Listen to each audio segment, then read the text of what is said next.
Hey guys, and welcome back to the channel.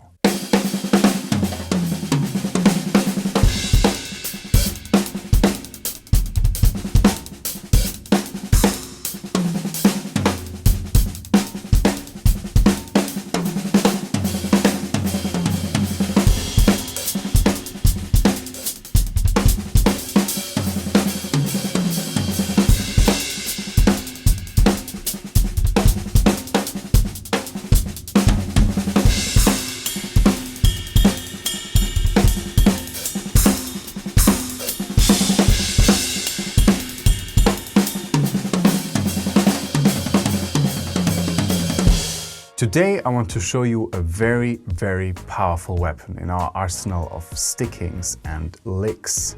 How powerful is it? How far does it go? Well, let me tell you that everything that I played in that little intro solo was that one simple sticking and nothing else. Every groove, every fill, doesn't matter. It was the same sticking throughout the whole solo. And that sticking is nothing more than an inverted paradiddle. For those of you who are not familiar with drum rudiments yet, a paradiddle is always a combination of single and double strokes. The standard single paradiddle is of course right, left, left, left. Today we take a look at one of the funkier permutations of that single paradiddle. If you start the sticking here, you get right, left, right, left. So the single strokes become the first and last note of each 4-note grouping, and the doubles get pushed into the middle. Right, left, right, left. And that's what we're exploring today, and that's again everything that my hands were doing in that little intro clip.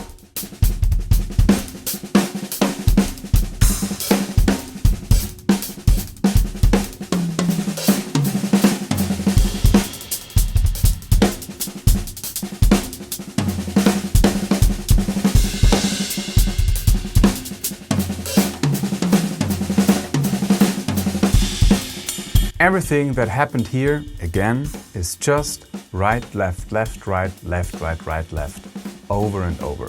What makes it so interesting and diverse and what makes it sound like there's much more stuff going on is that we're adding different phrasings to that. We're phrasing, we're adding different dynamics, different accents.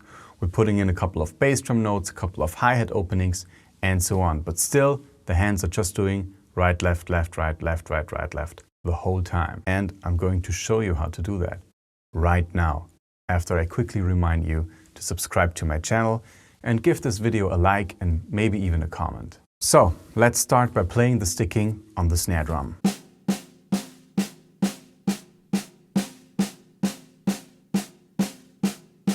If we think of 16th notes here, we now have 2 places per quarter note to put an accent on. On the first single stroke, the quarter note, the downbeat,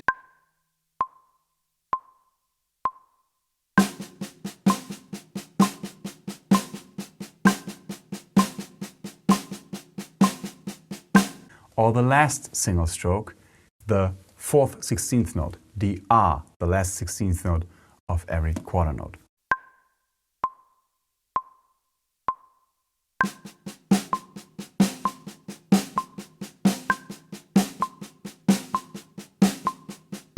Those are the accents. The doubles in the middle will always remain ghost notes for now, so they are being played very softly. So now try playing that sticking on the snare drum and add some spontaneous phrasing to it by adding a couple of spontaneous improvised accents to those single strokes.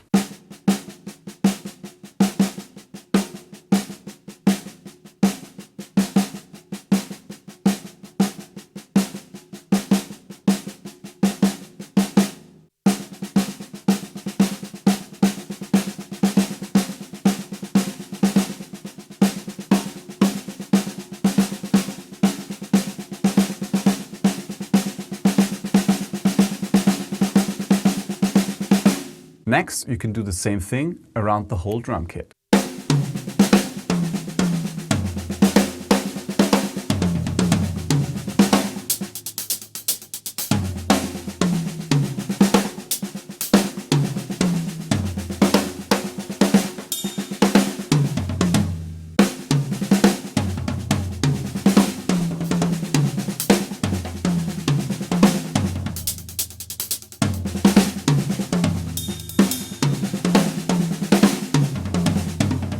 And that would already be everything there is to using that sticking for fills, for example. Let's now look at the real magic of this sticking, using it for grooves. Like with all paradiddle grooves, we just take our leading hand, in my case the right hand, and put it on the hi-hat and play the sticking that way. Right hand on the hi-hat, left hand on the snare.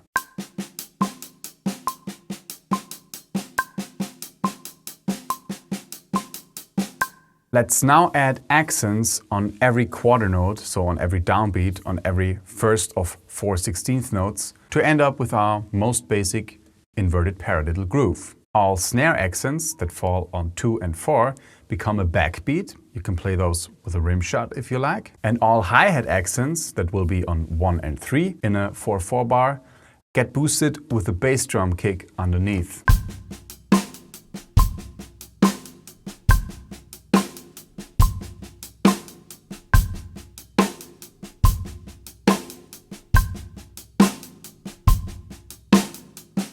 And the same thing applies to the other accent on the last 16th note of every quarter note.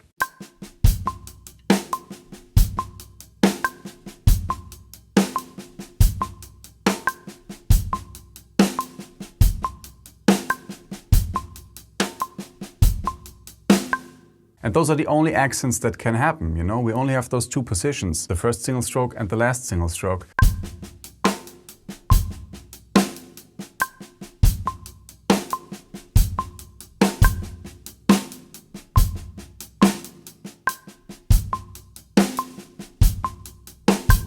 And you can now already start improvising by adding spontaneous accents to your groove.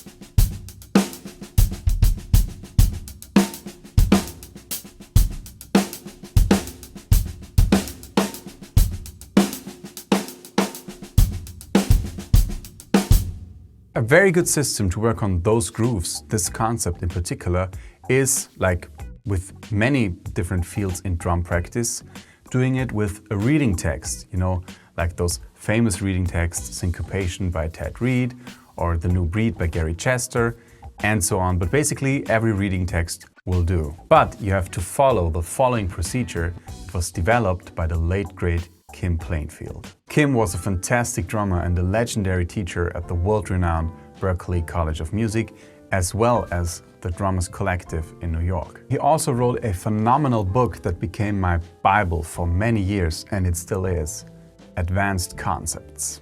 If you're not hip to that book, check it out. However, the concept that we're talking about today is featured in his second book that is not that famous, but also very great. I was first introduced to Kim and a lot of his concepts by one of my earlier teachers, until I finally had the blessing of having lessons with Kim personally. So let's dive into our groove concept now with the reading text. All the notes in the reading text that you will pick become our accents. You have to work with an 8th note reading source, so the smallest occurring subdivision has to be 8th notes and 8th note rests. Because when you work with a 16th note reading source, there will be notes, so accents, on the 2nd and 3rd 16th note as well, so on the first E and the end. And that's where we play our doubles, our grace notes, so there can never be an accent. And we're not messing with the sticking. Again, that stays the same for the whole time, so the accents can only be on the quarter note and on the last 16th note. So instead of using a 16th note reading source where there will be some accents on the 2nd and 3rd 16th note as well, we take an 8th note reading source and imagine all 8th note offbeats to be the last 16th notes. So we're pushing all 8th note offbeats back to the last 16th note. Kim describes this very well as being similar to converting 8th notes into jazz 8th notes. So you work with an 8th note reading text, but you interpret those 8th notes on a triplet basis. Now we work with an 8th note reading text and interpret those 8th note offbeats as the last 16th note. So if there were a bar that would be continuous 8th notes like 1 and 2 and 3 and 4, and we would interpret this as 1E and a 2E and a 3E and a 4E and a. So let's take our reading text, and I kind of grew up on those books, so I've been using Kim Plainfield's reading texts all my life. So I'm going to use his reading text, his eighth note source reading text that is featured in both books, and that I also introduced to my online school members in one of my exclusive lessons. And now let's take a look at those first two bars. 3, 4, 1 and 2 and 3 and 4 and 1 and 2 and 3 and 4 and. And now we push all the eighth note offbeats back to the last 16th note, and it becomes 3, 4, 1 E and A2 E and A3 E and A4 E and A1 E and A2 E and A3 E and A4 E and A1. And right underneath that you already see how we're going to apply this to our inverted paradiddle groove on the drum set. Notice the hands are playing right, left, left, right, left, right, right, left throughout the whole time, divided between the hi-hat and the snare drum. And all the accents in the reading text become now hi-hat and bass drum strokes or snare drum accents wherever they may lie. So basically everything that's happening within beats 1 and 3 becomes a hi-hat plus bass drum, and everything that's happening within beats 2 and 4 becomes a snare drum accent. So finally, here are the first couple of bars of the reading text interpreted with this concept.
Believe me, once you figure it out, you figure out how to push all those eighth note offbeats back to the last 16th note, it really becomes much easier than it sounds and looks. So when you will try it out, it will make sense immediately. You can also use the same concept playing side stick in your left hand, by the way. The sort of final step would be to add some spontaneous hi-hat openings to the hi-hat and bass drum accents, and to add a couple of more bass drum strokes.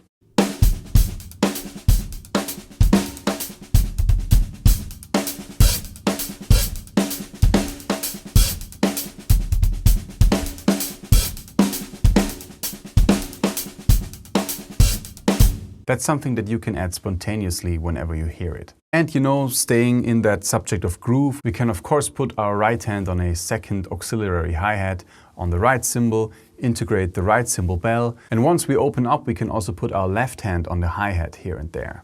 Sounds very cool.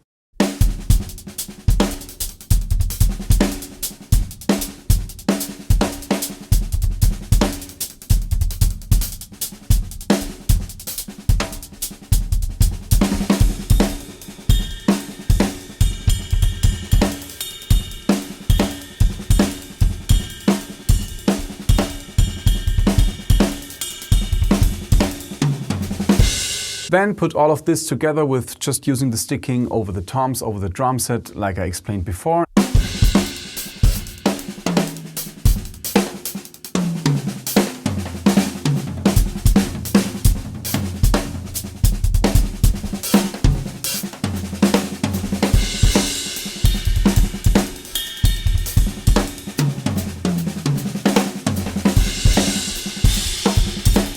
And you basically wind up with something similar that I played in the beginning of this video. Really, really powerful stuff. And again, only one simple sticking. What we can do with it is beyond simple, of course. That truly shows once again how important and powerful, phrasing, dynamics, accents, and so on are. Without all that, you would hear the same thing all the time. But by adding the phrasing, it sounds like you would play a million of different stickings and rudiments, when it's in fact just one simple sticking. Now imagine adding to that sticking, throwing in a couple of different stickings. You can throw in some 3-note conjunctions like right, left, left, right, left, left.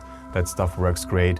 Or maybe other forms of paradiddles and paradiddle-diddles and whatnot. You can add so much more to that style of phrasing and that style of playing grooves and fills. When I play stuff like that style of phrasing, I'm of course not thinking about limiting myself to just one simple sticking while improvising. I open it up and throw in a bunch of other stuff too, but keep in mind what you can already do by really, using only that one sticking, as I've been doing it throughout the whole video. And of course, that sticking, that concept has nothing to do with just one musical style. You can use it in all sorts of styles, as I do all the time. But I used fusion drumming in the title of this video, as that's maybe that concept's best natural habitat. It is also out of Kim's fusion book. And in fusion drumming, you can really use that concept that you probably won't throw out when playing with an AC/DC tribute band. But you do whatever you want with it. That's it for today, guys. Thanks for tuning in and for letting me share this cool concept with you. Tune in again soon for a new video. Until then, please make sure to subscribe to my channel if you haven't already. Check out all the other stuff on my channel. Lessons, licks, snare drums, some comedy, a lot of different stuff. For example, my completely free 17-episode full course on hand technique. Give this video a thumbs up, hit me up if you have any questions, and I'll see you again soon.